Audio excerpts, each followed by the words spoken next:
quite a night in New Brunswick, as it's anyone guess what the provincial government, the next provincial government will look like. A razor-thin finish was predicted, and that's exactly what voters delivered. 22 seats for the Progressive Conservatives, 21 for the governing Liberals, while the People's Alliance and the Green Party finished with 3 seats each. So the Liberals and PCs will hold the balance of power in whatever form the next legislature takes. Premier Brian Gallant still has the ability to govern with help and will meet with the province's Lieutenant Governor this morning to do just that. Tory leader Blaine Higgs says that they may bump into each other at the LG's office, and he will be playing the Vice Regal a visit this morning as well.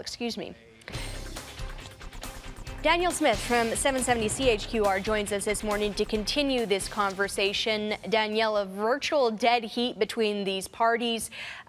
So what can we expect out of these meetings that are taking place today? Well, we're going to get an interesting education in how our various political institutions work, because you'd look at the numbers and you'd think that the PC leader, Blaine Higgs, if he joins with the People's Alliance Party, he would be able to have enough seats to form a stable coalition. You need 25 seats in their legislature in order to have a majority.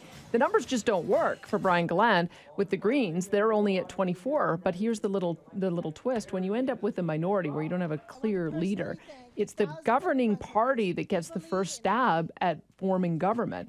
I don't think it's sustainable, though. I mean, it would just take one vote on one money bill to be able to defeat this government. You could even have a non-confidence vote as soon as you return to the legislature and end up switching. So this is when the lieutenant governor really matters. They've got to make a judgment on whether or not the current premier, Brian Gallant, is putting forward a credible policy. But this isn't supposed to happen. I mean, in a first past the post system, we're not supposed to have these little parties and little coalitions that form. It's supposed to be the type of system where you're almost guaranteed to have one party emerge as the majority. And now we've seen both here as well as in British Columbia how unpredictable the system can be.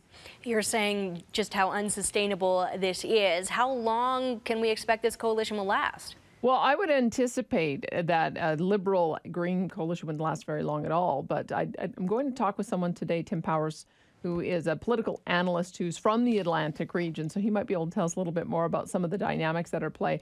I would imagine that the PC and the People's Alliance Party are a little more closely aligned on issues of economics, as well as some of the language issues. That's one of the things that emerged in New Brunswick since they're a bilingual province.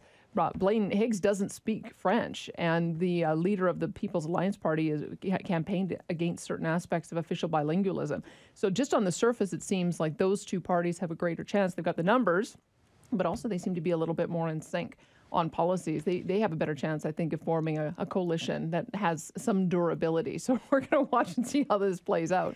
Yeah, it is certainly an interesting conversation we had. Thank you for joining us this morning, Danielle.